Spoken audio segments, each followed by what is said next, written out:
Hello, friends. Welcome to Beginnings, the show that asks, where do creative people come from?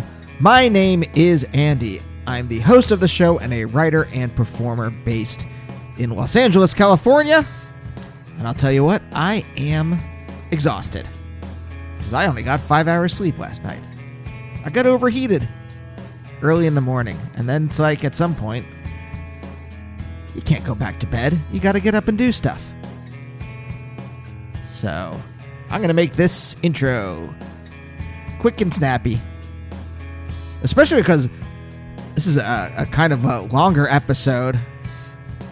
We're ranging into You Made It Weird territory, and deservedly so. This was such a good talk with Ben Cooper, and if you don't know who he is, let me tell you his bio. Hailing from Jacksonville, Florida, Ben Cooper, aka Radical Face, has been making music since he was a teenager, originally as a way to escape his difficult upbringing, which we talk much about in this episode. Since 2003, he's released 6 albums and 8 EPs as Radical Face. His latest EP, Therapy, is out on April 26th via Bear Machine Records, and it's great. It's the reason I wanted to talk to him, because I liked it so much. And we get into it. I won't spoil anything. It feels weird for me to say I won't spoil anything when we're talking about someone's difficult upbringing, so to speak. What I mean is, Ben and I go on a journey in this talk.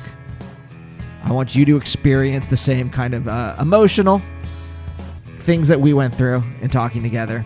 I like Ben a lot. This is I had never met him before this.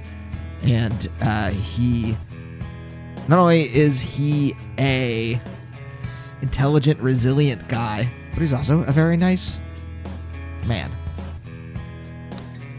So I hope you enjoyed this talk, or I hope you find it emotionally fulfilling. By the way, if you do enjoy it and you would like to listen to more episodes, please go to your podcast app. I really am falling apart now. We're 2.5 minutes into an intro, and I am starting to collapse. Oh boy. If you go to Spotify, all the episodes are there. If you go to beginnings.libsyn.com, you can download the MP3s of all the episodes. The last 100 should be on whatever your podcast app is. And you know what? If Ben's a musician. What if you want to listen to other musicians that have been on the show before? Well, I've had tons of people. What sampling might you be interested in? Well, what about Will Cullen Hart from Olivia Tremor Control? What about Mira? Sadie Dupuis of Speedy Ortiz. Colin Newman from Wire. That was pretty good. Matt Sharp from Weezer. That was an enjoyable talk. Mitski. John Darnielle. I think that is closer to Ben. And I've also talked to tons of actors and writers and stand-ups and artists and philosophers. So if you like this talk, you check out some others, you like them too, why not subscribe to the show on Apple Podcasts or Stitcher or Spotify or Google Play, or there's probably a ton of other places too. You can also find me on Instagram and Twitter at Andy Beckerman. Got some great episodes coming up, so stay tuned. All right. Thank you so much for listening. I'm going to go hit the sack, and you're going to hear my talk with Ben.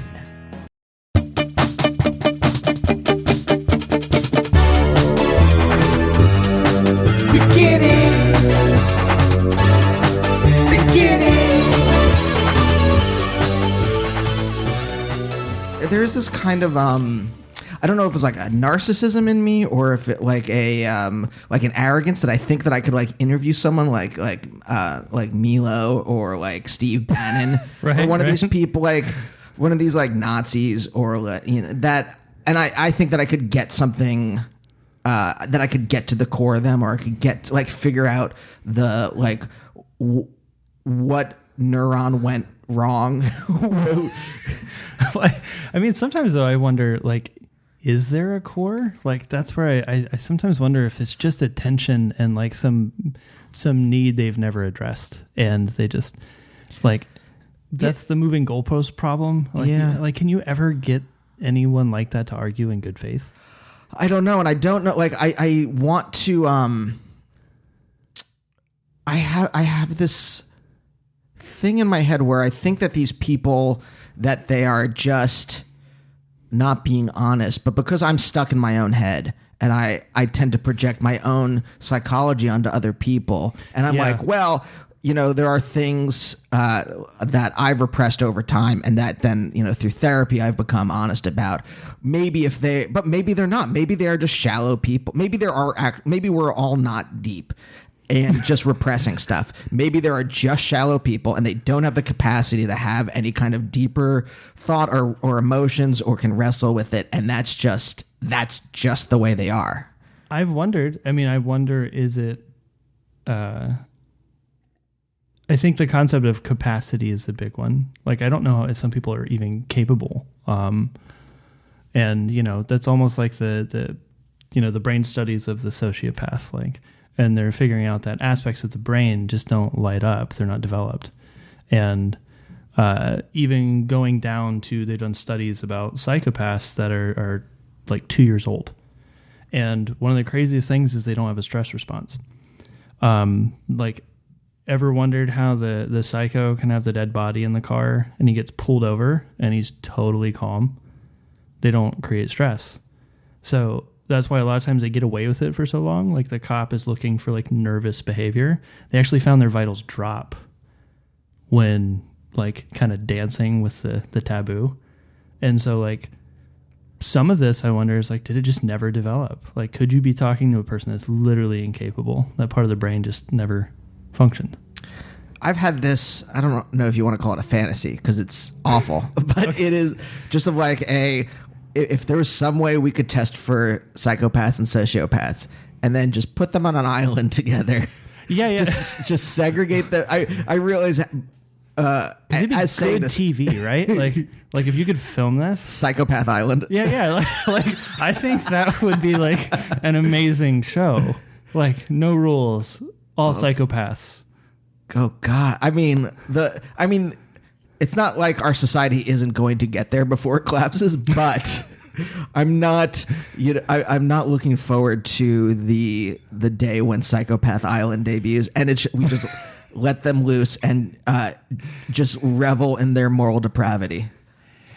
Yeah, I mean, but you always need someone to look down on, right? Like, isn't that the point of reality TV, is just to be like, you know, like, I might be a mess, but I'm not fucking Honey Boo Boo. Like, I am doing pretty good.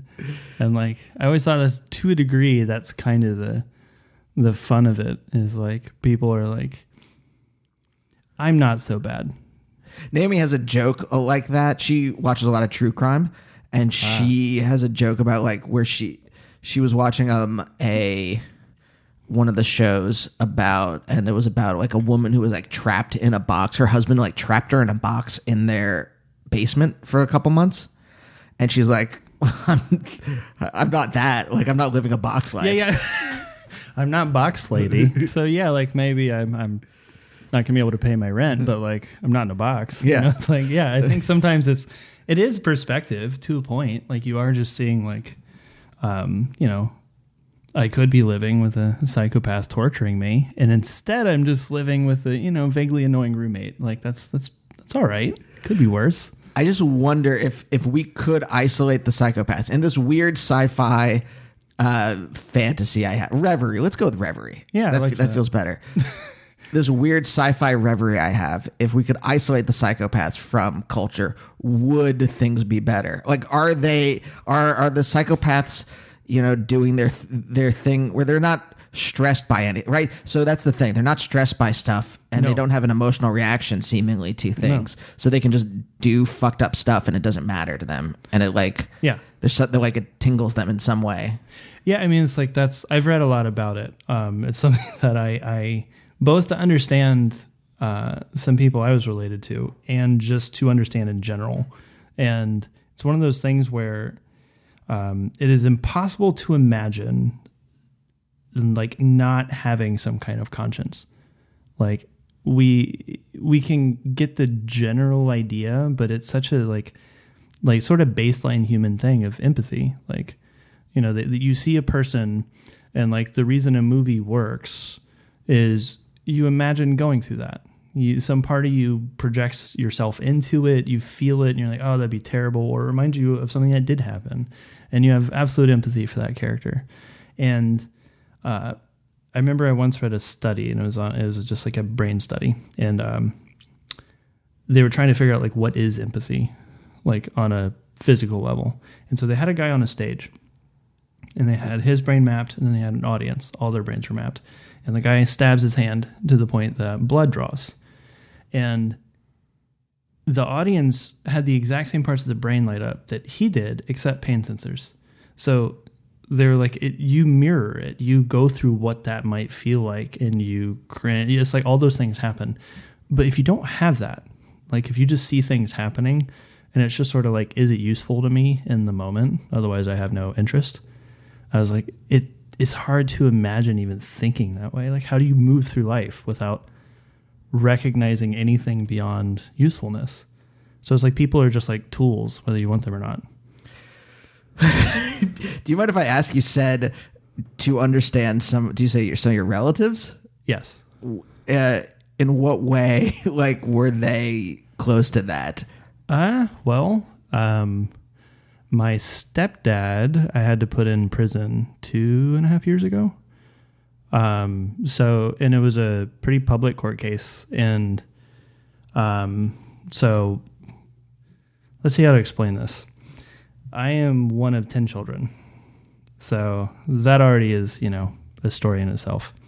2, I grew up in the South, and my stepdad's black. He's also a self-styled preacher. And we've traced, at this point, we know he has at least 28 children. But I ended up having to put him in prison for basically sexually molesting a lot of people in my family. And even when he was convicted, like, this is something that struck me, and it helped me. That's why I kind of started reading more about it. Even when he gets 30 years, no parole, no response, just shrugged. Had like a smirk on his face. And like, how do you do that? Like, how is a person, even like for your own self, how does it not really matter? And so this is where, like, it's partly how I ended up in a lot of therapy, but it's also why I started studying it. But he's not the only one in my family. Like, I have multiple relatives that in and out of prison, like, there's just nothing registers. And so, yeah, that started me reading, like, there's a book called The Sociopath Next Door. That was really informative. I think people should generally read it, because sometimes you think you're dealing with a weird person, and they're like, no, there's another layer here. Like, they assume about 3% of the population just doesn't have a conscience. Jesus. Yeah. Sorry. No. There's just... it's a lot of stuff, I know. Yeah. Because I was thinking, you were from, the one fact I know about you is you were from Jacksonville and Florida, and for the listeners, and also so some of that makes sense. You are white. Yeah. Well, I'm just guessing. Yeah, ish. Yeah. As far as I know, I don't know. I mean, it's a strange ethnicity is a strange bag of things, but yeah, it can be a loaded thing. But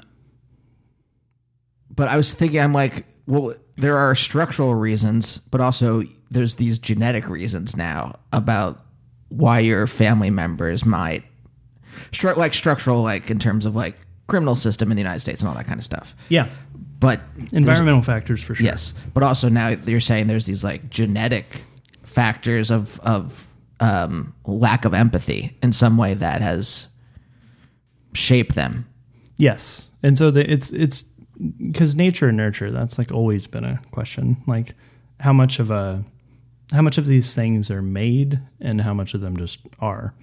And the distinction that I was told and heard was that like even the difference between a sociopath and a psychopath is that a sociopath is made, And that's through pressure of circumstances, maybe even living in a place where morality will actually be a detriment. Like if you live in a bad enough neighborhood that having a moral center will actually mean maybe I don't get food, maybe I get robbed, maybe it can put you in danger. And so people start curbing it at a really young age. It's not useful. Huh. And so they think of that as like the sociopath, someone built. It could be someone who, goes into intense military things and has killed a lot of people and just eventually like the feeling stopped. And, but they figure the psychopath is born. Like it's just like something in the brain doesn't develop the same. And not all psychopaths are going to be serial killers. They're not all going to be, even the intelligence spectrum. This is a weird one. Like it doesn't change any aspect of, like you can have a very dumb psychopath. Like they're not, like they have no moral center, but they also one is just president. So yeah. But totally. I think like he's a perfect example to me of just like a rampant personality disorder that everyone's waiting for this like human to show up, this person to like connect these dots. And I'm like, why? He's never connected them. Yeah. Why is he suddenly going to have enough external pressure to just like have an about face? Like, no, his behavior this whole time led him to president. Like he has been rewarded his whole life for it. Why would he change? And so like, I think waiting for this human to show up is a waste of time. As bleak as that is. Sorry. I'm a lot of fun at parties. Like I just... Sorry, I'm like torn in like 10 different directions about like... I know. I've slowly come to realize I can be a generally uncomfortable person. Like even when I was asked to do this, like it was one of those things where I was like, should I just talk? Like, or should I like edit stuff out? Because like there's a lot of stuff like in my history that's just pretty dark. Like I've literally had someone ask me like what was going on, and they just started laughing and saying like, I don't know why I'm laughing. And I'm like, it's because it's really messed up and there's no good response. Eventually I have to laugh at it too, because I don't know, I kind of have a philosophy, if you can't laugh at it, it'll rule you. Like anything you can't laugh at, that is what you will start responding to predominantly.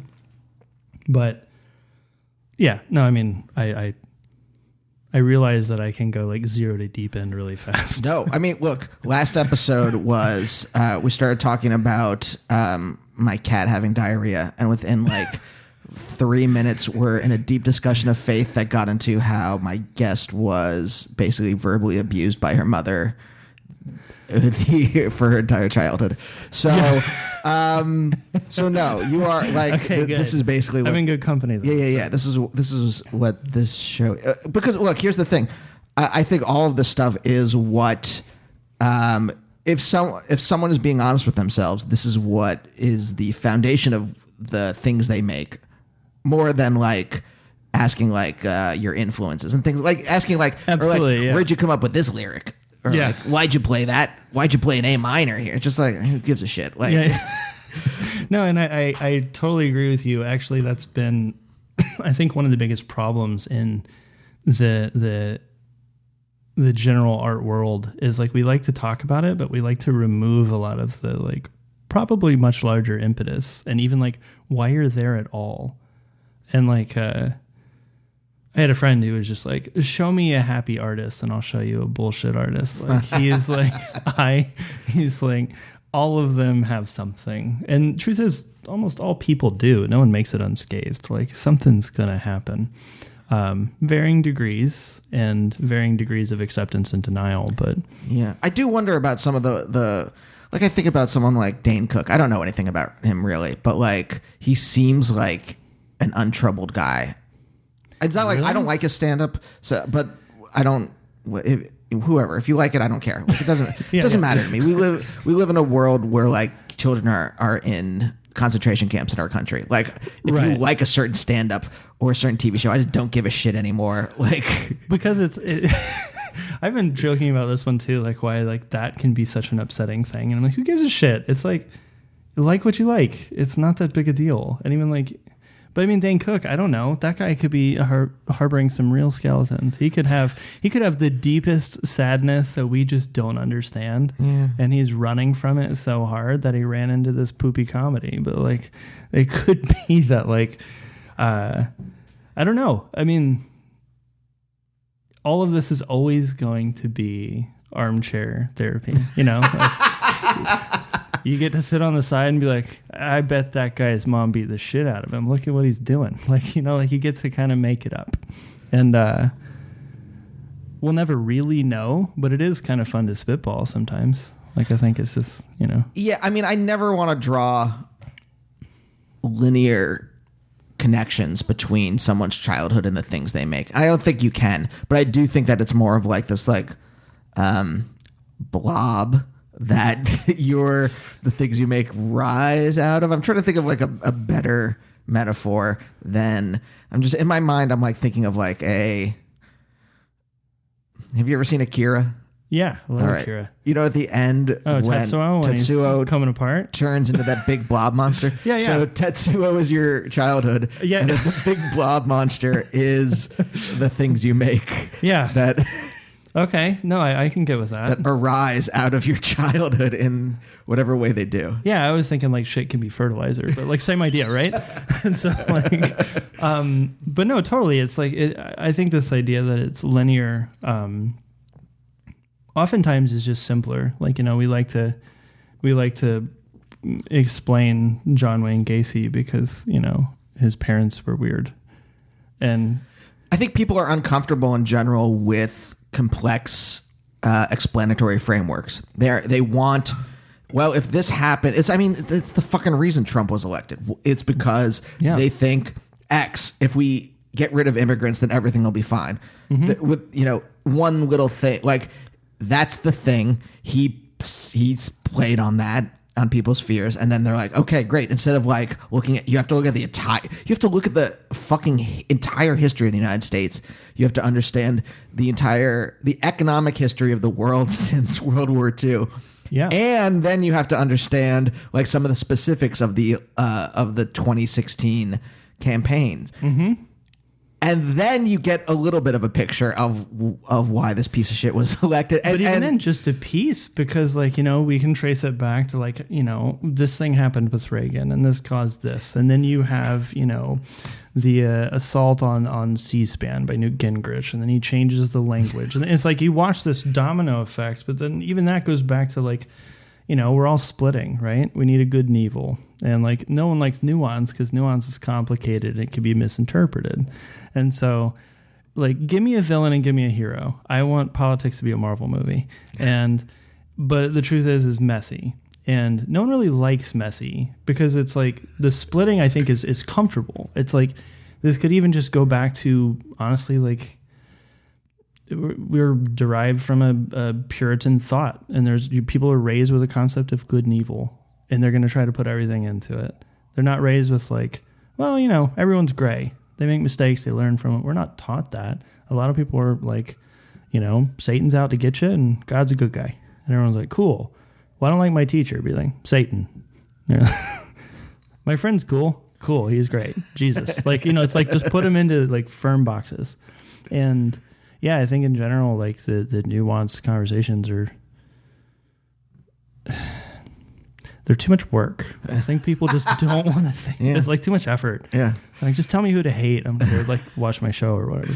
It's so funny when you said it's a Marvel movie. I'm like, well, that means the 2016 election was Avengers Infinity War, and then hopefully the 2020 is Avengers Endgame. Right. And then we can bring it all back and you know. But even that, like, it's one that I think, like, having read those comics, I was happy that they made Thanos gray. Because Thanos is gray. He's not purple. No.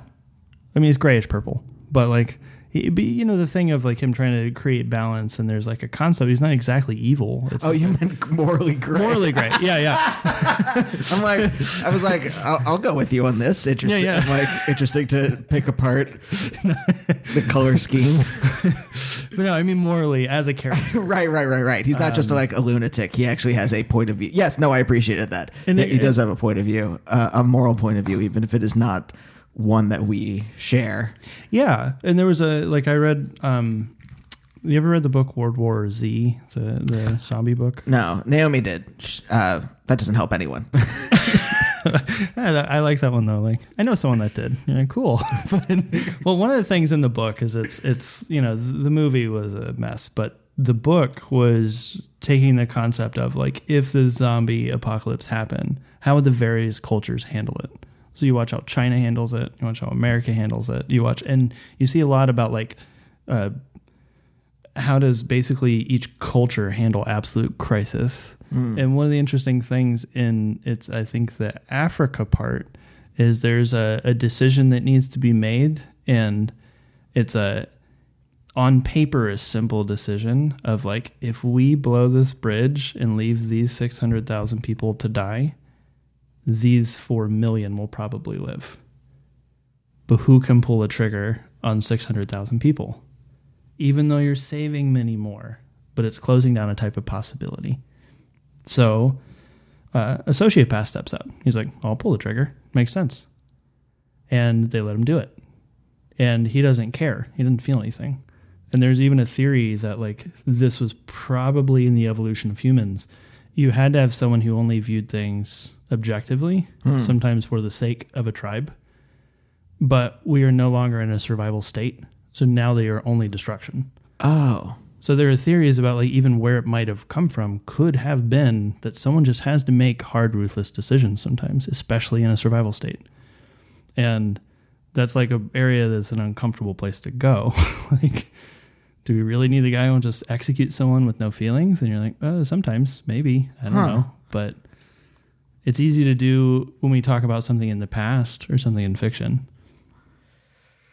I mean, did you know your stepdad was there was something off when you were growing up? Like, what is, okay, maybe we just start at the beginning. You said you're one of 10 children. Yeah. Let's just start there. Okay. And it's a weird story. So let's see. I'm one of 10. I'm third in line. So I have me and my 2 older sisters are the 3 white people, and then the 7 younger brothers and sisters are mixed race. This is in the 80s in the South, so it wasn't like cool, like I grew up with people spray painting, I'll be more politically correct, but N-word lovers on the family car. Jacksonville had a pretty noteworthy skinhead population. And so I remember when I was first like learning guitar and practicing in like a shed behind my family's house, like just bricks being thrown through windows. It was just like, I grew up with race as a very upsetting and direct thing. Like I knew racism when I was elementary school. And so at first it was, this is all pretty confusing because like as a child, you don't understand race. Like my brother has just had like a year-round tan. You know what I mean? Like I didn't know the difference really until other people pointed out to me it's very strange. Huh. And I would have other parents ask me if they're adopted because my dad still lived in the house, but they're obviously not his kids. To this day, I still have no idea what arrangement was going on between my mom and my dad. It was definitely contentious and it was weird, but as a kid, you just know what you know. Like I was like, I didn't have a counterpoint. That's just how it was. A lot of this has a lot more feelings in hindsight than it does in the moment. So growing up, yeah, it wasn't like we had money. We were like barely above the poverty line. We like under 900 square foot home with eventually 13 people in it. So that's like 2 bedrooms. Mm-hmm. And so you can imagine like it's a just weird way of living. And so, I mean, how did you proportion out where people slept? Went male and female into the 2 rooms. So the boys figured out some arrangement. It was like all bunk beds everywhere. Uh-huh. And same with the girls were all in a different room. And your parents? my parents slept in the living room, but in separate things. Okay. So in one bed was kind of like off to a side room, basically. And that was where like my mom slept and my dad slept on the couch. This eventually, like, my stepdad moved into the house when I would have been in middle school. So like going into 8th grade. And that was where whatever falling out happened between my mom and my dad, like, really happened. And so he moved out. I remember being ecstatic. Like, it wasn't like a, where's dad going? It was like, my dad was just pretty mean drunk. Mm. So it was just pretty much relief. Like, oh, great. I don't have to deal with it anymore. Because he's kind of like, it's the Hallmark drunk thing. Like, he just gets drunk. You never know if he'll be violent. You never know. You don't know a lot of things. It's very unpredictable. So for me, even when I was a kid, I never wanted to be at home. And I lucked out. I had 2 very good friends whose moms understood it was a weird scenario. Yeah. And in the South, you don't poke, you don't dig. But they let me stay over anytime. Like, I would say in summers, like my friend Mark, I stayed at his house probably sometimes, like, I'd go home once a month. And in hindsight, I'm like, that's pretty weird that I just basically lived at someone else's house. I think my family was on the other side of some of these things. Like, there were friends of mine from grade school who would be eating dinner at our house a lot. Yeah. We never asked questions but we just knew that they didn't want to be in their home. Well, know that that's a hugely important thing, and you should thank your parents for it, because it's a twofold thing. One, it's not just a sense of safety. It's also a sense of normalcy. It's where you find out that maybe where I'm from is not okay. It doesn't show up yet, but it's a seed. Like, when you're around families that just have normal issues, like, yeah, maybe sometimes they argue or something, but it doesn't have the chaos that I'd say that this other form has. And a lot of times that's probably what the kid's leaving, is like, it's too unpredictable. Yeah. I don't know what'll happen. The moods can change on a dime, and it's based on stuff I don't understand. In this house, people tend to behave about the same every time you're there. That's awesome. Like, even though, like, my friend, his dad was always grumpy, but he was consistently grumpy. Like, I know exactly what made him grumpy. It was like very easy rules. Like, don't walk on the grass between the path thing. And I was like, cool. Like, as long as you don't do that, he's cool. Like, he just had his rules. When there is that kind of chaos, I mean, where do you get your sense of, where do you get the sense of understanding causality in a certain, I realize that's very vague, but I mean, like, if you can't ever predict someone's behavior, like there are people I know who are like, whatever, awful people. And I know I have to act, if I act in X way though, then I won't trigger this awful thing. Or if I don't say why, then it won't trigger them being awful. So then, yes. And so what it is it's like you're directly sampling and seeing immediate repercussions. So it's like, oh, if I behave like this at all, it goes crazy. So you're like, okay, well, don't do that one. And eventually you become a very narrow, edited version of yourself. Mostly you become the thing that they want to see. It's like an extension of them. And this is where I've learned all kinds of things. I've been in a lot of therapy for the past, 3 years. I go every week. And it's been great because I'm understanding so much. There's all these questions I've always had, but like, how do you figure that out at a library? Like there's not just like crazy parent books. I mean, there are now, but I didn't know how to find them, and I didn't even have language for a lot of it. But you did start to realize, like, if I was not sort of the certain type of mirror or even extension of them or family brand, like they'll have a concept of how it should be. And who knows where they get that. But if you're not that thing, it goes off the rails, and it goes off really severely. And there seems to be no bottom. Like, it can just get crazier and crazier. So if you fight it, you will basically just both dig in heels to the point where like something really bad is going to happen. And there was a couple times that I was resistant and like very deliberately resistant, but like you can't win at that age. You have no leverage. So I kind of learned like how to be there and very unnoticeable.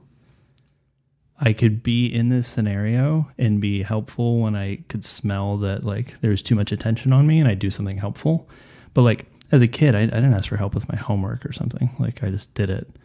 I figured out that asking could trigger a bunch of stuff. So you just don't ask. And if I didn't know, I'd ask the teacher. And so it's actually a good habit to be in. A lot of kids would rather go home and talk to the parent. I started learning at a young age, there's all kinds of authority. Mm-hmm. And, yeah, I could find more solace in just like, you know, my friend's mom or something. And, you know, but it's hard to say like all this is with tons and tons of hindsight. At the time, it's just basically, this is the most comfortable version. Yeah. How do you discover who you are as a person? If you said you're like this kind of edited version of yourself, this kind of like, half or whatever percentage version of who you are, you know, because I think it's very confusing in the best of circumstances when you're growing up to figure out who you are as a person. How did you specifically do it when a lot of your life is you're like here's another dumb comic for it. Do you ever in Doom Patrol, Mr. Nobody, who is I know of it because I grew up with comics, so even if I haven't read it, I know someone who has who wouldn't stop talking about it. So I know like he's like half in our dimension, half out of our dimension in some way. So like in my mind, that's this version of you that has to like hide that half in another dimension in some way. You do. I mean, but it is that thing. It is this part where you're like, I can have this amount of myself presentable.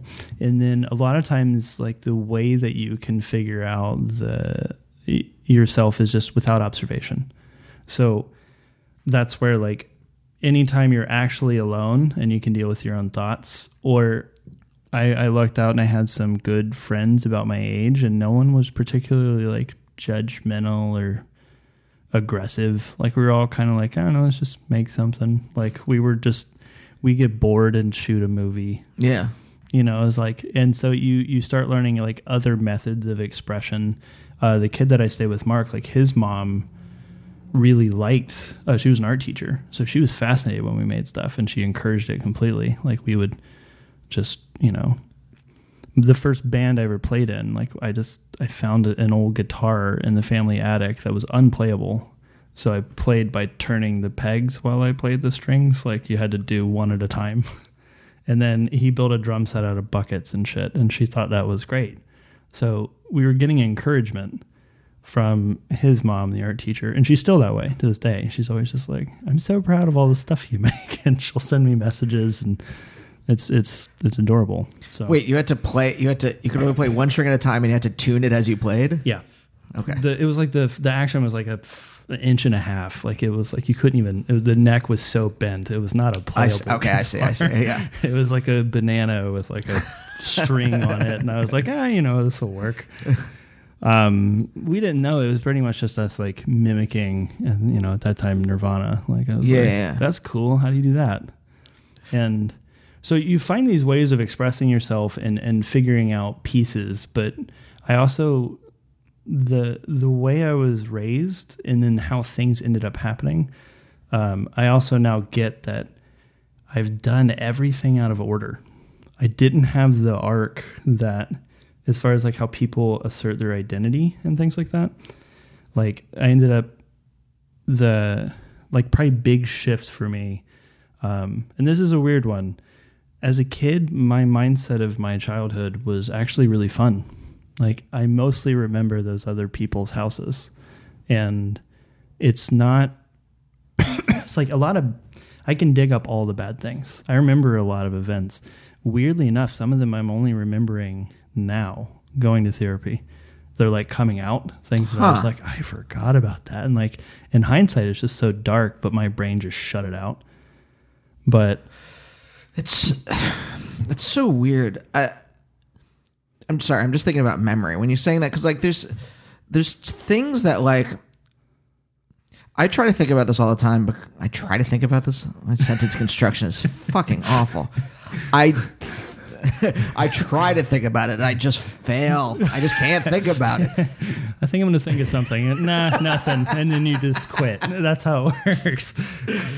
I think about memory all the time because there's things that I was really kind of repressed for a long time. And there are things that like my friends will bring up that were like important things in our friendship that I will have no memory of. Yeah. Because it was just not connected to any kind of emotion because I was just kind of like pushing everything down. Well, you can have that wall of anxiety, right? Yeah. And there's this like thing where it's like, honestly, sometimes just being around these people, even though I like them a lot, I'm so uncomfortable. Nothing's really permeating, like not in a way that I'm directly connecting to it. But it did happen. Yeah. And you still picked it up with all these other senses. Yeah. So it's in there somewhere. And sometimes they'll bring it up and you'll be like, I don't really remember that. And then I'll notice like 3 months later, I'll be like, that did happen. And like pieces show up and like they're all connected in these weird ways. But I don't know if that's happened to you, but it did to me. But I mean, mine was more out of like this kind of just like it just didn't attach to my brain in some way. And I'll like have a vague kind of shape of it in my head if I think about it.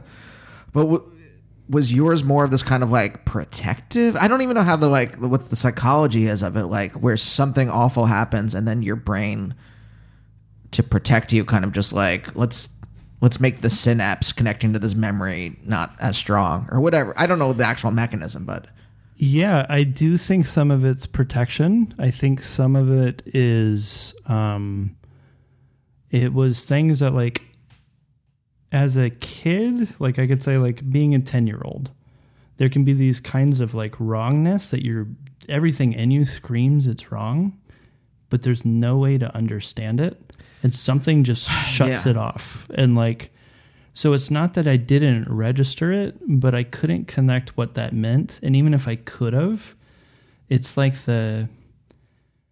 like when you grow up, you have this foundational idea that the people older than you know what's going on. And I always ask people, I'm like, when did you figure out that everyone's winging it? Like your parents, your teachers, like at what point did you connect a dot and be like, oh God, they have no idea what they're doing. No one knows what they're doing. God, I didn't know that until my 30s.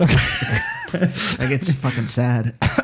I had this one young. I saw it at a real young age. I remember like this was like high school for me and stuff. Just like I was like, they're all faking it. They don't know what any of this means. And even as a kid, I started to smell that like some of this I was around so much dysfunction that like I can't depend on this. Mm-hmm. And, you know, I now realize how much I got from reading. I realize how much I got from like movies and like stories. Like I would construct ideas of morality, not so much from my examples. It was like eating dinner at another kid's house and go, oh, this is a normal dinner. Like you don't just stand up near the sink and because there's nowhere to sit. Like, you know, like everyone sits down at the same time and like talks about their day. I was like blown away by this. I was like, wow. And like they'd ask me and I was like, what do you mean? I'm just your kid's friend. Like, why would I have input? And they were genuinely curious. This was all like shocking to me. And, you know, and there were things like, I remember stuff more vividly sometimes in the past, in the present about my past that are like, you know, I remember my little sister died and I was in the 4th grade and she was not 2, she was a toddler and it was a failed heart surgery. And I remember the weirdest thing of like when my mom was delivering the news, my dad still lived in the house and he was just smiling. He was so like, kind of like the kids that aren't mine. Like he was glad. Jesus. And I remember for a long time, I thought this was in my head until I talked to my friend Mark and he's like, no, I tried to call you. I didn't know what was going on. And I just called your house. And he's like, your dad told me what had happened. And he just sounded fucking like he was not upset. And it's stuff like that where you're like, as a kid, how do you connect that? Like, how do you know what's going on with all this chaos? So you feel it. It feels really wrong. I remember being really angry. But what do you do with that? Nothing. Right. It's like just this inchoate feeling. Yeah. And it sits there and like, you don't know what that means. But I do remember like there was a before and after with that. I never saw him the same. I was like, there's something wrong with him. Like, and from that point on, I didn't really connect again. And so what happens, like, you know, for me, arc-wise, like normally, like there's probably like a shape, you know, you have like childhood, teenage years, 20s, and it's like a lot of like how you figure yourself out. And you're doing it until you're dead, you know, like we're constantly changing. Not to be bleak, but like it's like, I don't know if you ever really go all sorted. I think you just, you know, the beauty of age is I get to where I just don't care about certain things as much anymore. I can just let them go. Like, not interesting enough. It's not that I figured it out. I just don't care. I'm not as interested in being liked. You're like, I know enough people. I'm all good. Like, you know, if I meet new people and they're cool, great. Like, that's awesome. But I've got a lot. I'm all peopled out.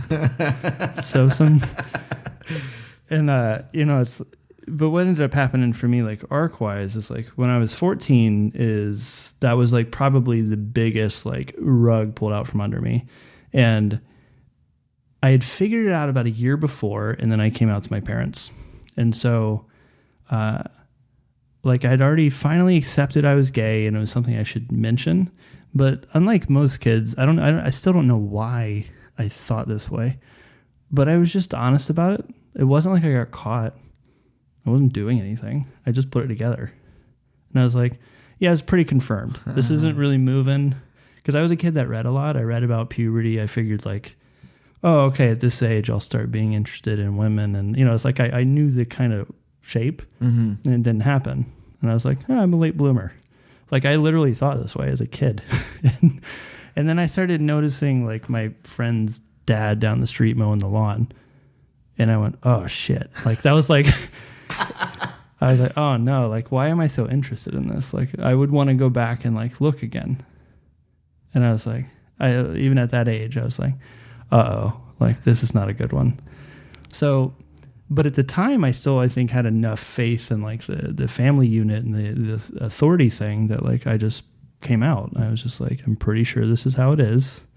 And that didn't go well. So I got kicked out of my house at 14. Are your parents religious? Is this, by the way, at 14, is this already, the stepdad is in the picture at this point? Yes. He had moved in about a year before. And you said he was a preacher. Oh yeah, this is all very religious. Okay. And your mom's like, if we can go back for a second and then get back to this point, how do your parents meet originally? Like if not that, like what brought them together? Oh, my mother and my stepdad? Your dad. Okay. They met in college. So they both went to Florida State University. And my mom, I think, focused on visual art, and my dad was a teacher. So I don't know exactly what he was studying that led to that, but I don't know. I never really talked about it. So my mom ended up getting pregnant, not finishing school, and then they moved to Jacksonville from Tallahassee. And that's when they had my sister, and then my next sister, and then me. And that was all pretty rapid. Like, I think, within 4 years, it was the three of us. And in hindsight, I guess my mom would have been 21 when she had her first kid. Okay. So still fairly young. Pretty young. At the time, I think it was considered less young. Now it's that'd be very young. At the time, it was young-ish. And so, but eventually my mother met my stepdad, and I think it kind of timed up around the time that she was leaving her church. Is this, she evangelical? Is she? No, she was Catholic. Catholic. Went to Catholic school all growing up, all that kind of stuff. And I've still been trying to do some forensics and put it together, but I know some stuff happened between her and a priest and nothing was done. And so it could be the catalyst for a lot of these things was sexual abuse before. And so she ended up leaving, and then that's where my stepdad comes into play. And he was basically kind of a self-styled preacher. I now know in hindsight through looking through all this, I took the cult test, and it was something like there's 16 elements. And if you have more than 9 or something like that, and it was like 13. And so it actually operates like a religious cult. So I can relate to books about that and stuff. And there's one recently, really good book called Educated, about a girl being raised off the grid in a Mormon family, like not registered at all. Oh, someone was just telling me about this. Is a great book. Yeah. But it was, for me, like, freaked me out. It was the first thing I've ever read in media where I completely understood the main character. Everything she said, I was like, absolutely. That is exactly how that worked. Like, and it was the same thing. She talks about the camouflage of a home. And she was like, in their own environment, it doesn't seem insane. It's almost like it has its own rules. And it's only when you leave it can you observe it. You can't observe it within it because you just survive it. So you're not thinking about right or wrong. You're thinking about, am I going to be okay? So it's not even the same kind of analytical thought. And she talks about a scene of seeing her father outside, like meeting her for dinner. And she's educating herself and leaving for school and things. And she just was so clearly, he is insane. I never understood how insane he was until I saw him out of his own environment where he had absolute control.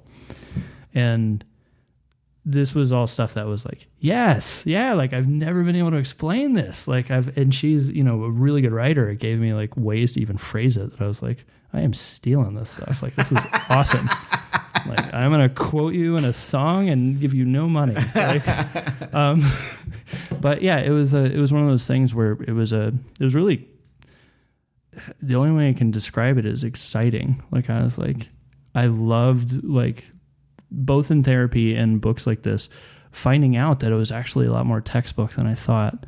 The circumstances weren't, like, some of the details were odd, but they right away could be like, oh, this behavior, and like predict things that happened all through my upbringing without me mentioning them yet. And I'd be like, I'm sure he did this and then this. And it's like, because it's just actually textbook sociopath stuff. They're like, it's not so different. And I found that hugely comforting. Like, I was like, oh, cool. I'm not like just some like fucking weird freak. Like, it was an unfortunate circumstance, but they're like, oh no, very documented. And they can give me books and I'm reading it and going like, yeah, to a T, all of this. It's like the same kind of relief. You have like a vague ache somewhere or whatever, and it won't go away. And you go to the doctors and they give a name to the ache and you're like, oh, yes. Oh, okay. It is totally that kind of feeling. Because like if you're left in isolation, you'll be like, oh, so it's cancer and I have a month. And they'll go, no, you're not getting oxygen to this part. Get a massage or something. And you're like, oh, that's it? Cool. I get a new lease on life. And like, because that's one that I've even been learning, like literally, we were never taken to doctors. It was very rare.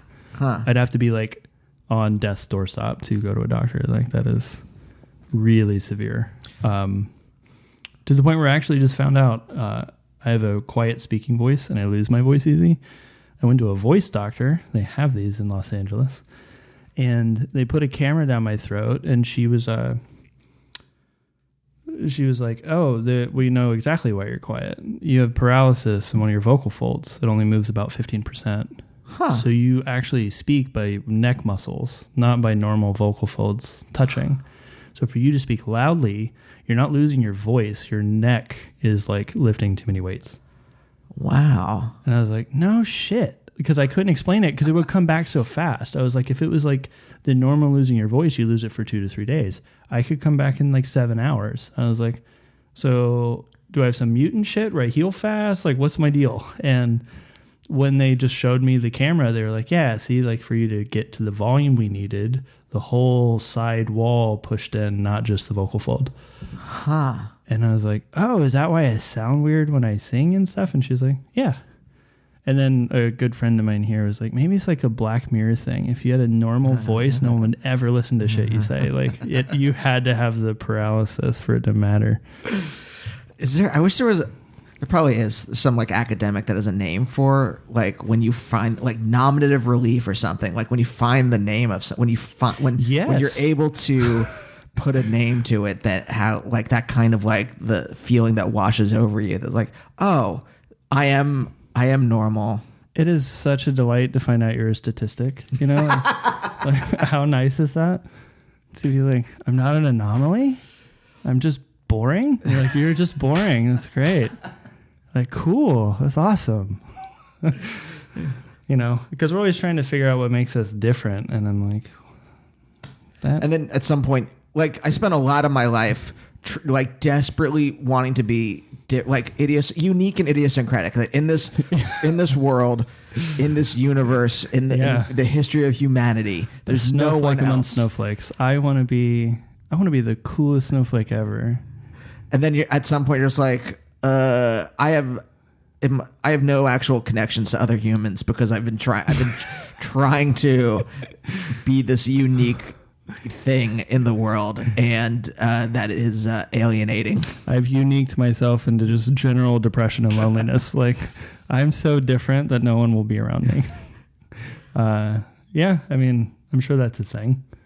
So your mom's religious. She's Catholic. Yes. And your dad is like, because 10 children, I was trying to think, is that just like I want a big family? Is that a Catholic thing? Is that or a Mormon thing? I don't care about protection, so whatever happens, happens. Yeah. I mean, there can be a lot of reasons for it, I guess. But I do know that my mom always kind of fantasized about a large family. There's something in that narrative that she really liked. And I mean, to her credit, she did it. It's an odd thing being in such a big family. I think even without the dysfunction part, you never have to worry about like center of the universe problem. Like you grow up knowing you don't matter. Like like nothing is ever actually yours. Like you live around that many people. It's not like you get like a game and it's your game. Oh, interesting. It is a game and you have the right to play it sometimes. And so everything is shared. It's not even clothing. It's like it was someone else's before you and it'll be someone else's after. There is no sense of like that realization that I think a lot of people go through where like, you know, I was the smartest kid in my class or something. Then I got to college and see, like, I just assumed I wasn't that smart always. Like I never had the cold water of like, maybe it doesn't matter at all. And I'm like kind of comfortable with that. Like, I know it can be like the philosophical equivalent of pessimism or something, but I'm like, I don't know, there's a freedom in it too. It's like, if you're not worried about being so perfect or unique, you kind of just stop imagining hypothetical audiences that yell at you or think you're shitty. Like when I was trying to be like this unique, I don't really mean that I like had no connections with people. Like I'm being a little bit hyperbolic, but like there was this, especially like artistically, I was making the worst things I've ever made. I was, because I was so like, this has to, I was in a sketch duo at the time, and our sketches were so labyrinthine. We couldn't just like have a joke or have a game that we played in the sketch. It had to be buried under like 10 layers of like puns and jokes. And there's always a good idea in there at the beginning. Like I can go back to these sketches and be like, oh, that was the that's the funny thing. We should have played with that thing instead of adding a million other things and weird references to like experimental films and stuff like that. So because that's a in the know club, right? You're already separating and being like, you got to be, if you don't know like Fellini deep cuts, you won't get it. And then like you get into this other layer, which I think is a part. Like whenever, because I think we all go through this. I think there were times when I was first writing lyrics and things. I've gotten increasingly less clever.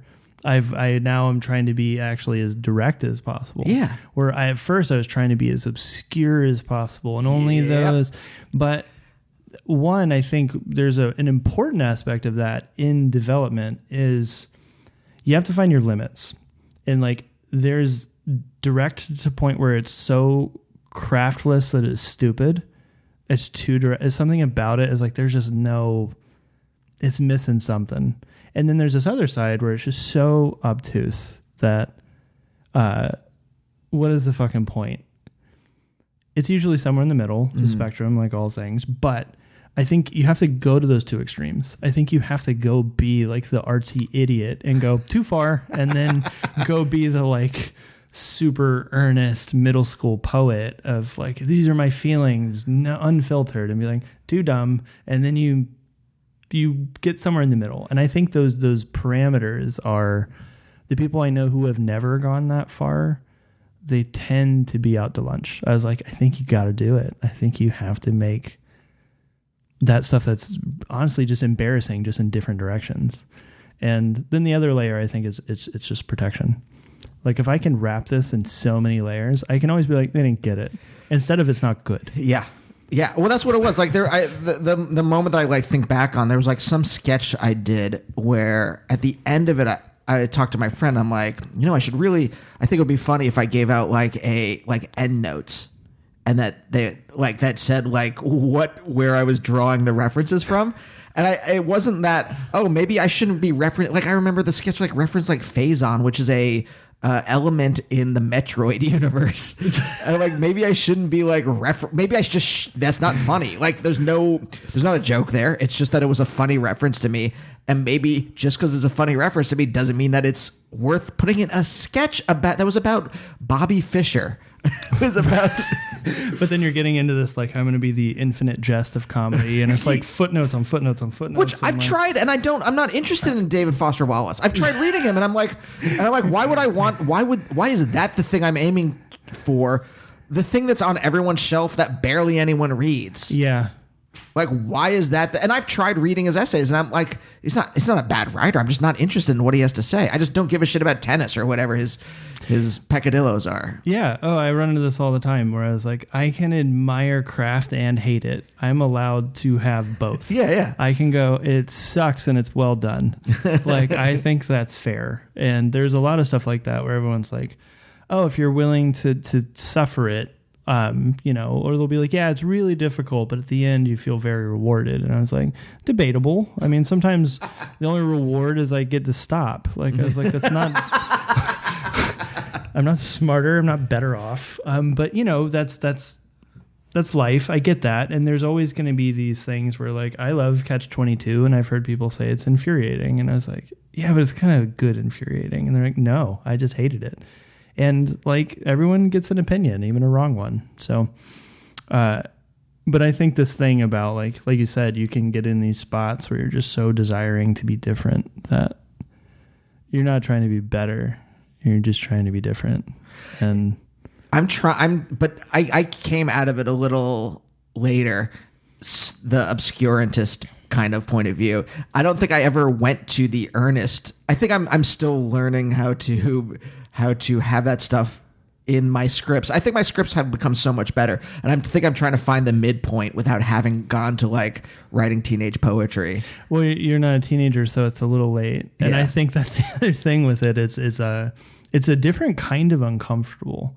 I think there's a thing about like this sort of brutal honesty, like direct emotion stuff that like we all squirm. We squirm watching it and we squirm doing it.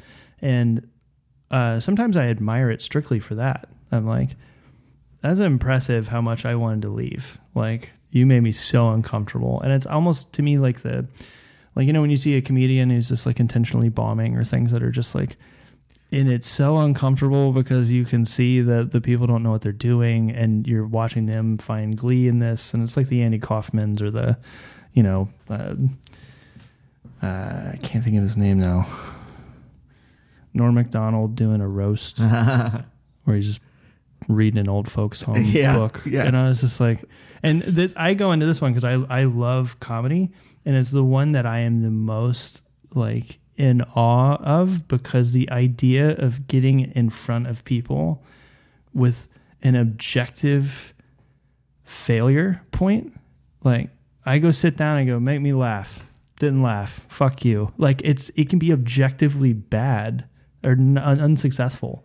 And art gets to be ambiguous all the time. Like, even when people don't like it, you can always say you don't get it, or maybe it's just not for you, or like, I don't know. There's like, but that's what I cloaked myself in. I was in this delusion at the time where it's just like, well, they're not, because they're not getting the references. Obviously they're not getting, it's not that I wrote this shitty, which I did. Yeah. It's that, and then other people, it's funny. Like when I started writing sketch back in Pittsburgh, we were part of this like music scene there, and we would like open for punk bands and stuff like that. And oh, cool. That's an interesting. It was cool. Audience. I love Pittsburgh, but like they thought we were trying to be Andy Kaufman-esque because it was so insane, and that's where they were enjoying it from. Where we were trying to be like Bob and David and like, but with like a British sensibility. Like it was just so much fucking nonsense. We're just like on top of Mr. Show, then another like 10 layers of just garbage. But with the right audience, I mean, if you're talking about like a punk audience, like these are people that like to be upset. They like subversive things. But they were but we weren't trying to put that out there. We were failing at what we wanted to do, and they were enjoying it for what it was. Yeah, that's like incorrect praise. Like anytime you're praised for something that was a mistake, it feels real weird. Like when someone's like, "Oh yeah, I really like that thing," and you're like, "I didn't even know I did that." Or like I've had someone really like a lyric and it's they heard it wrong. I was like, that's not what I said. And but they were saying like, oh, like the worst one is I saw a tattoo once, and I was like, that's not. I'll just let that one ride. I'm not going to say anything. But early in your life, you went through. You did the dialectic early on. The dialectic between obscurantist into earnest, back to finding a middle ground that's more mature. Yeah, I did. So for me, one of the interesting things was like, I think growing up the way I did, and then like I had the reality of a full-time job at 14. So when you're going to school and then I'm washing dishes at like a Japanese steakhouse for the first 2 years, because they didn't care about hiring minors that are too young and paying you under the table. So worked out for me. I needed the job. But I worked, like I went to school, I worked, I went to sleep, and this is just every day. And so I had this sort of thing about like reality showing up in such a way that like, it was just like, where does your brain go? Like when it's just washing dishes every day. Yeah. And so I started finding a lot of just sort of solace in making things up. And I didn't have anything else to do. It was sort of like if I stopped and slowed down, the general terror of everything was too big. Yeah. So the way that I learned instruments, I joined 5 bands. I didn't know the instruments. I was like, yeah, I'll be your drummer. You know, drum? Like not really, but I'll practice. And when you have a show in 2 months and you don't know how to play, you practice. And it was great. I wanted something to fill the space. Quiet was terror. So, yeah. No, I understand like a very small fraction of that, but I was doing this a lot. My therapist was like, maybe don't do this all the time, but like to distract myself from like thoughts of mortality, general things that I was like unpleasant stuff in the world. Mm-hmm. I would listen to podcasts constantly. Yeah. And if I was awake and I wasn't doing something, I was listening to a podcast so that I didn't have to like dwell in something. Yeah. This is mostly post 2016, but like, Yeah. But in general, like thoughts of mortality, like I've always been kind of morbid in that way. And I was always distracting myself from that stuff with, whatever I could. Well, it's funny. I'm actually coming to that thing. I was like almost like fatalist growing up. Like I just assumed it would happen. It had a weird, like time is short and you never know. And so I've actually, as I got happier in my life, mortality bothered me. Yeah. Suddenly I was like, what is stuff I want to do and see? I don't want to die right now. I remember the first time I felt fear from turbulence was shocking to me because I just generally didn't notice. And other people would clutch the arm and I was like, even if it crashes, you can't do anything. Like I had this like mindset of like, you have no control. It's that guy in that thing. Hopefully he's not drunk. Like that was how I thought all the time. And suddenly I remember like turbulence and I was like, this plane better not crash. I have shit I want to do. And I like had a fear, and it was a weird one to like suddenly feel that. Like I grew up skateboarding and I was good at it because I was totally psycho. I didn't care. Someone would be like, jump down those 10 stairs. I was like, yeah, fuck it. Like I generally did this to the point where I still have ongoing injuries from hurting myself pretty severely. Huh. And like my back is a wreck and my knees are not good. And I was like, I was like, yeah, sure. I didn't have the fear. I didn't care. And then I started to like things, and then I got scared. And then suddenly the biggest fears I have now are like I'm just now getting like physicals and going to a doctor and shit in my mid 30s. And like, and now I know all the ways you can die. And just like, I'm starting to understand like, oh, what if this itch is, that could be pancreatic cancer and I have 2 weeks. Like, and that thought is there now, and I never had it before. And in some ways it's a good sign. Yeah. It means I would like to continue. But in other ways I was like, I don't know, it's easier not having these thoughts. Well, but you were distracting it, but you didn't have those thoughts then, but you just dealing with the coming out of the chaos of your family, coming out of, when you got kicked out, where did you go? So I had to go to, the only legal guardian I have is my dad, and I haven't seen him or spoken to him in 3 years. And so I just show up at his door with literally like my belongings in a pillowcase. And I'm like, I have to stay here now. And I'll never forget this. He opens the door and floor to ceiling was a Confederate flag. I was like, shit. And so like I was already well aware of what this is going to mean. And then I grew up with hearing things like, they should put all the fags on an island and burn them and stuff. So I can't say why I got kicked out. I was like immediately knew this is precarious. So I show up and I'm like, I had to leave. And he's like, why? I said, I'd rather not talk about it. And he grilled me, but I wouldn't answer. Eventually let me in, and it's sharing a 1-bedroom apartment. Like there's no space. So for me, that was where I was happy to have the job. I was like, I work all the time. And when I'm not working, I'm in bands. That's what I do. And my great disappointment then was finding out that bands were not what I thought. Like, they're just bad relationships. No one tells you it's like having 3 like shitty girlfriends that don't like you. And it's like, it's everything but music. It is. People are like, I need an identity so someone will fuck me. I need to like, this is ego for me. Or like, I feel like no one's like, really hearing enough of my drumming or whatever. It's like, it was everything but like, is this song any good? Like no one cared. They just they liked the idea of being in a band. The reality of being in a band is not that interesting because it's mostly failing and making recordings that suck and doing it over and over until it doesn't suck. Yeah. And which is true of all creative work. When people find out the work part is real, it's not just inspiration result. They're like, oh no, I didn't sign up for this. Rewrites, ew. Like I thought you just like felt it, and I'm like, no, you write a shitty. This is the thing, because and Naomi and I working together, her coming from stand up, and me coming from more of a writing background. Yeah, I'm like, no, you write the shitty version. It sucks to have to write the shitty version. It doesn't feel good, but you write the shitty version, and then you sit there and you're like, well, we can beat this joke. Does this feel right? Well, no, let's rewrite this entire scene. Does this part really land? Or maybe we should actually it's the wrong location. We should actually reshoot it. Like, and like it's just that over and over and over again until you're like, I guess I don't really have much of a problem with it. Yeah, honestly, I feel like I'm done when I hate it and I have no more ideas. Then I'm finished. That's how I know it's over, because I'm like, I can't think of any way to make it better, and I'm so sick of it that it's done. It's rare that you have that thing that just, it'll happen once or twice a year. Something will just fly out and I never change it. Something happened, Mercury retrograde, whatever. Some shit aligned and it happened and I'm happy.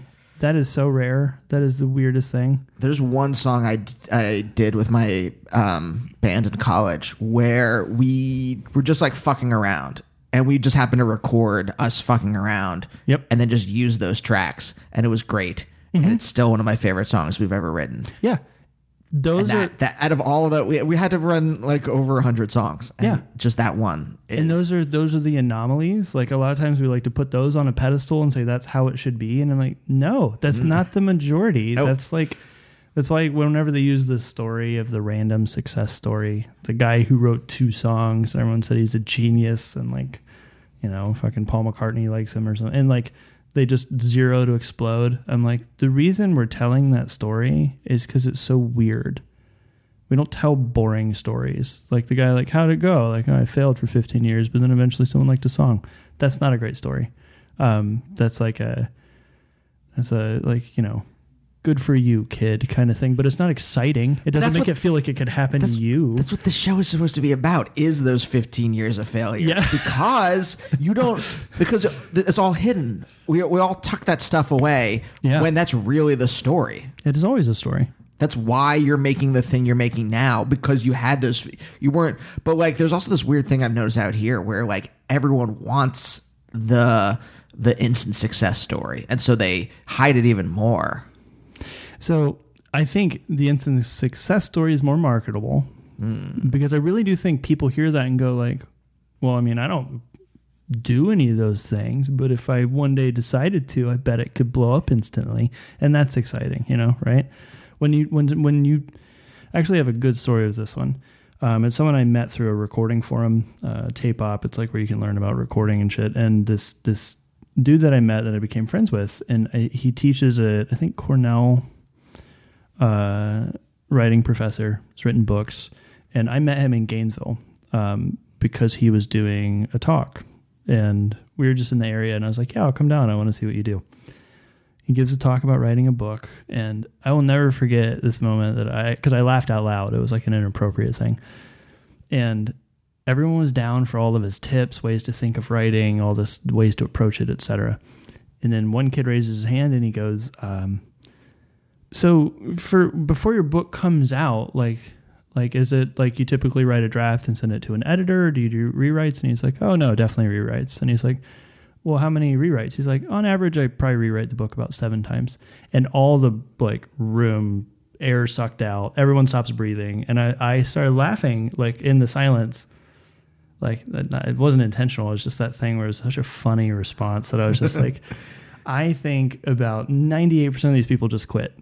They went, 7, fuck that. Like, no, I don't want to write. I'll write a mediocre essay and call it a day. Like, and the truth is like when the labor shows up, it's hard to put yourself into that. Or people start saying it's too late. Like, I should have started so long ago. No one does these things at whatever their current age is, which is also not true. I mean, like we have plenty of examples of composers that started writing in their late 40s, and like, Liszt blew up as a composer. I think he was like 49, and people started paying attention to him. Like he was just a performing pianist forever, and then he switched and became way more famous. And like, you have people that were never writers and then they retired and wrote a book and blew the fuck up. Like, you don't really know, but it's just not that fun. I don't think it's glamorous. No one wants to hear that shit. Work is not cool. Literally, my desk is over there and I sit there for hours a day writing, and then it could be shit, and then I shape the shit into something. Yeah. It's a weird metaphor because it's still shit if you shape it, even if you shape it into something nice looking.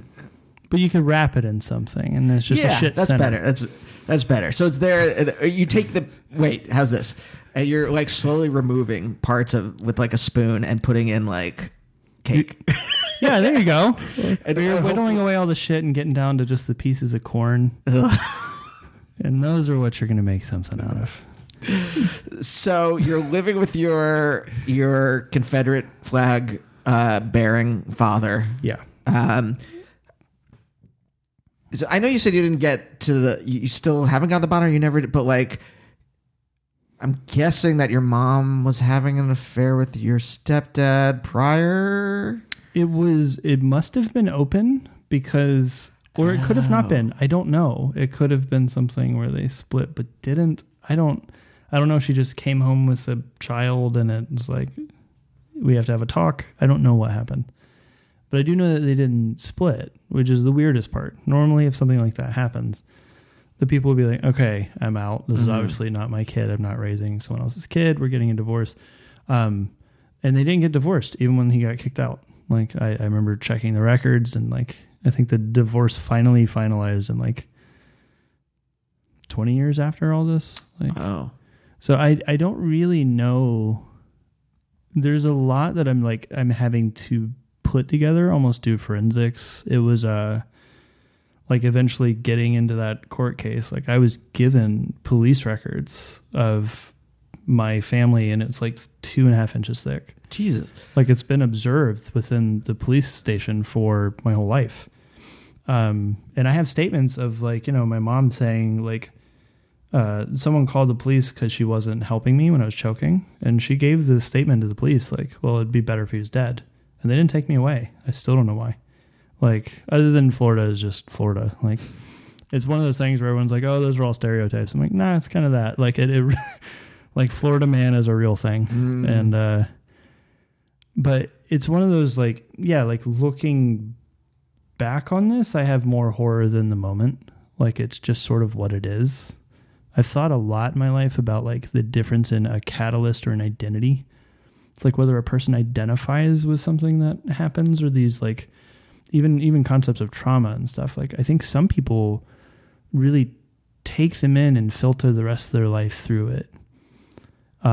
It's one of those things where they go, well, from here on out, I am a victim, or from here on out, I was a, survivor of child abuse, or it's like, and they wear them in such a way that it is a filter. Like your life now is through that lens. And in the same way that every time we revisit a memory, we rewrite it. When we get new perspective and we think back, we change it. Right. And not a small amount. So like in the end, we're all just the stories we tell ourselves. And I've thought about this a lot. Like, what story do I want to tell? And like, do I want to just have like a Boy Scout thing badge, like a list of badges of every shitty thing that happened, and like, here's me. Like, or do I want to think about the things that I bothered to create, the thoughts or philosophies or ethos I've adopted, or like, and in my own head, those are much bigger things to me than like things I had no control over.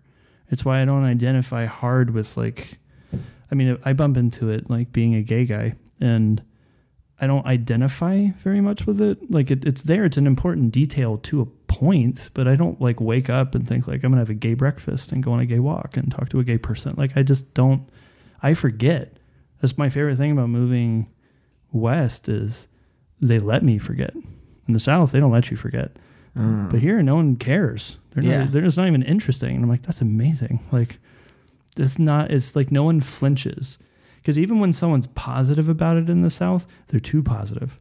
They're like, things where it's like you mention a partner and they'll like put their hand on your arm and be like, I support you. And I want you to know that your lifestyle is okay with me. And you're like, great. Can I get my food? Like it's like way too much. And I get it. That's progress. I'm happy that they're like kind of like making peace with it. And in their own way, they're probably dealing with former shame or who knows. But sometimes you're like, I don't want an award. Like it's not an achievement. You know what I mean? Like, I think that's my problem with all this stuff. It's like someone like applauding you for something you didn't. I was like, I didn't do that. It's not something I specifically built. I wonder if there is something in their lives that they will not admit to. Whatever it is, like this. Here's the very dumb version. All I ever have is like in my life is the dumb version of other people's things. The very dumb version of it is like my dad say, I'm a vegetarian. I've been a vegetarian for like 13 years, and my dad saying like, well, I wish I could. Every time like we have to go to some restaurant and he has to make he always makes sure. I'm like there'll be something unless we go to like a rich person's restaurant where it's just like steak and shit. Like there's always going to be some. There's an option everywhere. Yeah. But he's very like he gets very like we got to make sure we got to he's like I wish I was vegetarian but I can't because I like steak so much or whatever it is. I wonder if in these people there's something. Not something that dumb, but I'm saying like no. But what you're saying is to a degree, it's kind of like it's a way of absolving yourself, and it's a way of dealing with like it could be a guilt or a shame. And I think because like, you know, I have a lot of friends that are vegan. I'm not vegan, but I like vegan food. I like food. I didn't get fat on accident. Like I like eating everything. Like, and when I'm hanging out with them, like I have no issues being like, let's focus on just a place you can eat easily. And they'll almost inversely be like, look, we don't have to go to like a vegan. Like I was like, you're not forcing it on me. It's cool. Like I like it too. I actually think like one of my favorite restaurants in this whole city is Crossroads. Yeah. And the place is just amazing. I had a carbonara that I had to pull them over and be like, what is the yolk? Because that looks and acts like a yolk, and that's weirding me out. And they're like, well, it's algae. And they did this, like broke down the science of it. And I'm like, that's mind blowing. Like I'm still breaking a yolk on a carbonara and I'm at a vegan restaurant. Weird. So you think that people in the South that react like that, there's like a absolving themselves of guilt in some way for their homophobic beliefs, or it could be for their former thing. Like sometimes I think what happens is, you know, my therapist once said something to me that still sticks really hard, and I think about it a lot. Culture is what a group of people decide is acceptable. Yeah. It's not about what a group of people decides is good. So when you look at the culture of a place, it's basically, it's okay to be racist because everyone's racist. Like it's just acceptable here. Like black people live on that side of the train track. We live over here. It's fine. Everyone agrees. When there's like a critical mass of belief, then it becomes accepted. Yep. Yeah. And then so what happens is times change. And that person might have grown up having, like, they were maybe really like the sissy kid in their high school. They were so mean to that kid. And because it was acceptable, no one was like, hey, leave him alone. Everyone was like, he's kind of faggy. He deserves it. Like it was just what it was.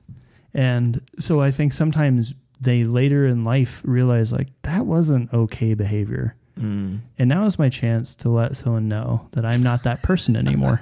I've moved on.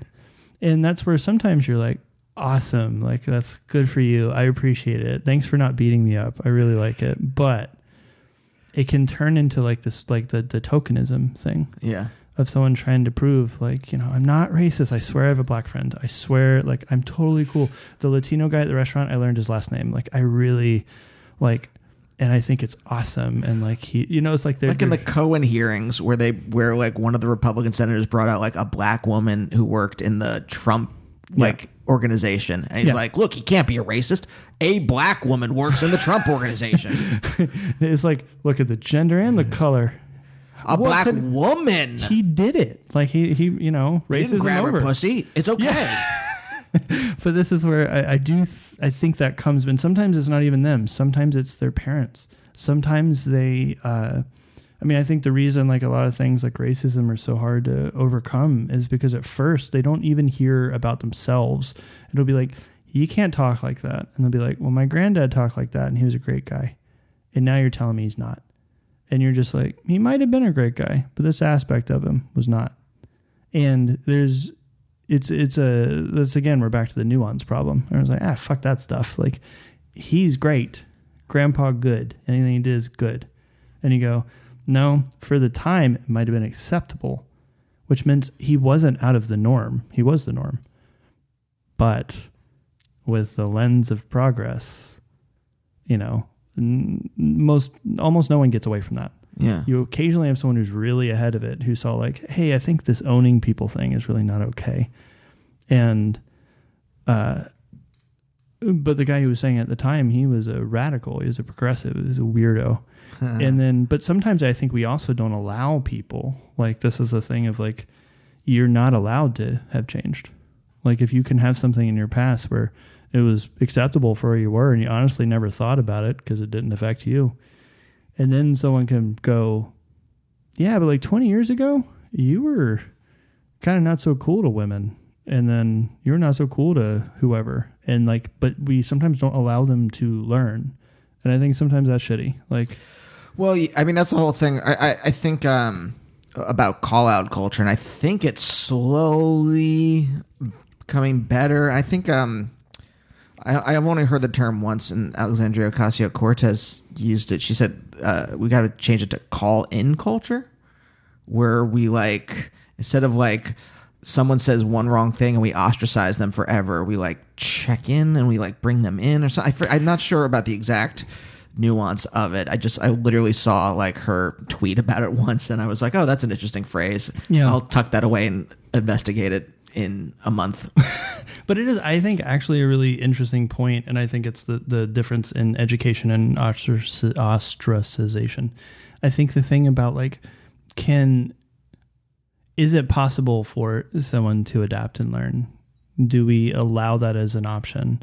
A lot of times, though, because of, I think, the general splitting that everyone does, it doesn't mean denial. It doesn't mean that you get to pretend you didn't do it. Like, learn my lesson, never brought up again. You're like, no, you partook in something that was incorrect. And it might be brought up multiple times. You might have to apologize for that for a long time, repeatedly. Yeah. Because it can come up again. And but you could see that as an assault on me. I've already apologized, quit bringing it up. Or you could see it as like, as someone who used to do shit like that, let me explain some things about even how it happens and how we can change it from the inside. Mm-hmm. Like, I think there's a chance for people to use it to explain even how it happens, but we don't. A lot of times we're like, nope, don't talk, get away. And I see this a lot, and it's kind of that thing of like, we probably have a lot more in common than we don't. Like, I think human beings in general, we're not that interesting. We're not that diverse. Yeah. And you get people away from groups, and I think actually they're more reasonable than not. They can see another viewpoint and not freak out unless it goes into your team, my team. I don't know if I'm as optimistic as you are about that last part, but but I think it's only when it breaks out of culture. Like, if as long as a person is a representative, yeah, and if they're a representative of that thing and they're defending that thing, again, you're not talking to an individual. You're talking to a piece of an environment. Like, they're going like, you know. But if you can get it into like a sense of safety, I've noticed a lot of people, and don't get me wrong, I think some people are just like bug nuts crazy and let them go. Like, I think there are times to just pull the cord, and it also is not a time to always go into this like nuanced conversation. Sometimes it's not a space for nuance. You have to have good faith on both sides. And if one person is there to disrupt and the other person's there to convince, it's like you don't bring your heart to sport. You know what I mean? Like, if you're there with like really deep personal emotions and the other one's there to upset someone, you've already lost. Yeah. So you can't have someone confessing to something that the other side has already agreed is stupid. Like, it doesn't work. And so there's a time and a place for all of it. This is me being an idealist. This is me like removing a lot of the like the vitriol and all the things that like everyone like gets so riled up about. Like, a riled up person's not a normal person. You earned it, right? You went through a lot to earn your point of view. Yeah. I mean, I have to say, you just read it in a textbook and you're like, oh, I'm an idealist because, you know, I read Howard Zinn book or something. Like, no. In all honesty, I'm actually not. I mean, I can be this. If you get me on another day, I can be like, you know, I think Rust Cole from the first season of True Detective is my favorite character in TV. And just hearing someone say like, human consciousness is a mistake. The only honorable thing we could do is stop procreating and walk hand in hand into the darkness. And I'm like, yeah, exactly. Like, I can absolutely relate to that guy, 100%. And then there are other times where I'm in a better mood and I understand how much that can swing. And yeah, it can feel like, you know, a lot's possible. And, you know, if people are willing to do the work. We're getting towards the end, but one last thing from, again, this goes back to like one of the first things you said, and your stepdad went to jail? Mm-hmm. Question mark. Prison, but prison. Yeah. Oh, sorry. A little different, but same idea. Yeah, look, I'm this cage that you can't get out of. To a guy that barely leaves his house and doesn't understand culture outside of television, I'm just like, it's kind of like Night Court, but But Bull is meaner and Yeah, totally. and more cruel. But like, what? Do you mind telling that what happened?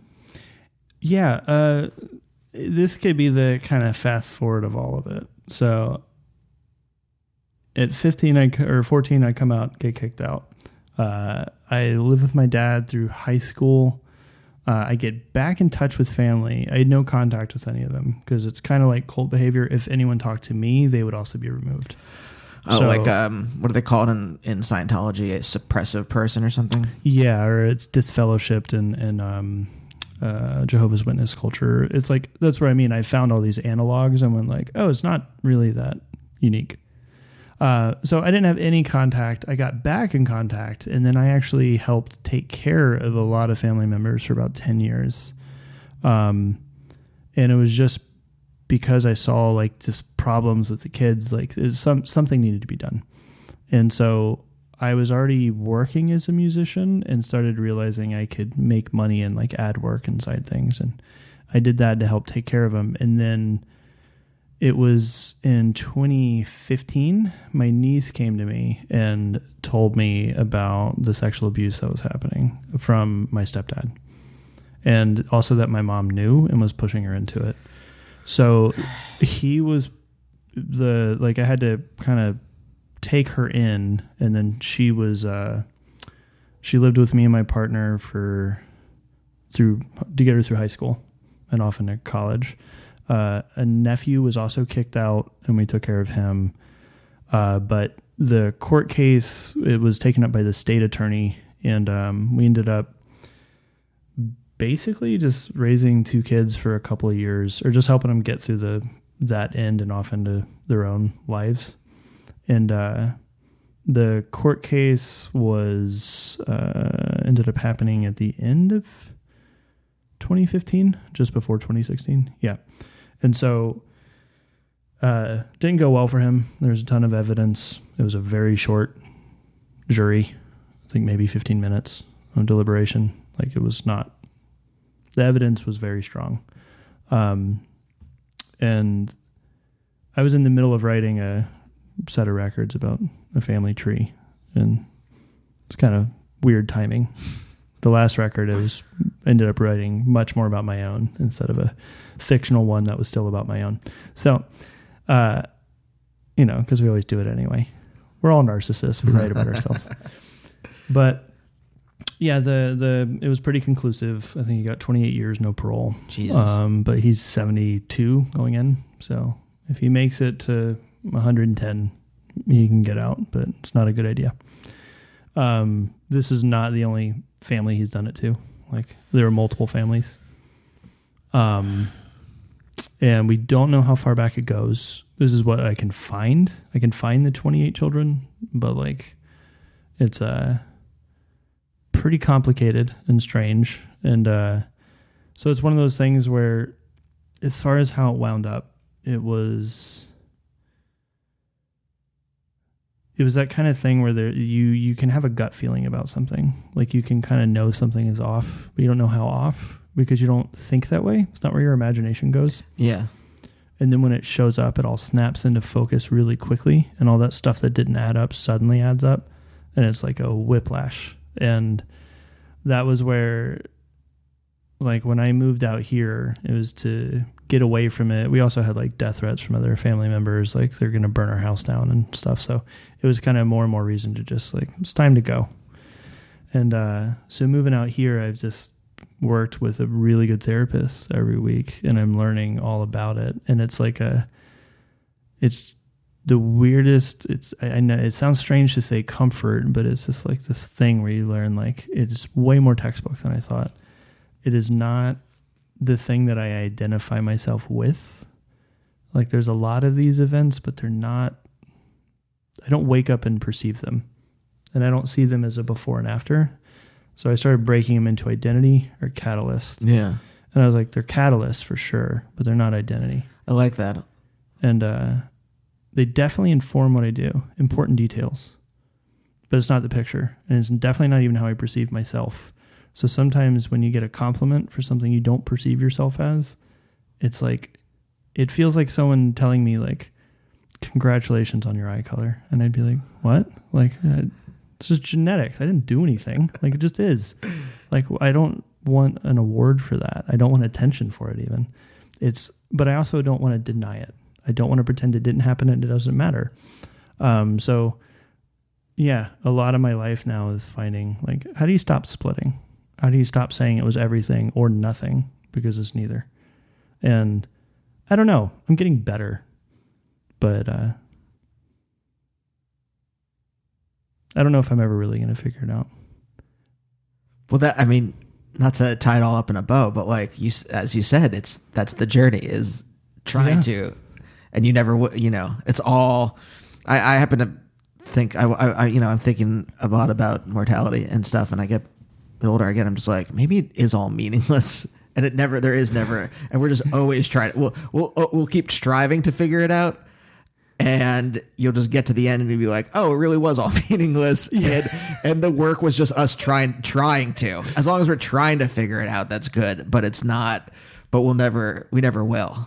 I actually think it's probably the way. I think you do this until your brain shuts off. And I know, again, maybe I'm back in the pessimism thing, but I really do think that like we do our best with it. And the truth is, like, I find so much meaning that I am creating versus what I've absorbed or tried to carry on for reasons I don't understand, that it is in itself interesting. I was like, it's never like, I finally get a bunch of the hokey adages you're thrown your whole life of like, it's the journey, not the destination. But it's more the thing of like I enjoy the whole arc of the TV show. It's not that I'm just waiting until the last 5 minutes and then I decide if I'm satisfied. And I've even gotten to the end and hated the end and still been like, nah, still watch it. It's a good journey that ends in a fart, but it's still a good journey. That seems like a really nice place to end. Thank you so much. Thanks for having me. Yeah. This was very lovely to talk to you, and we'll see you guys next time. Bye. Bye. Bye, oh bye, oh bye, oh bye, oh bye, oh bye, oh bye, oh bye.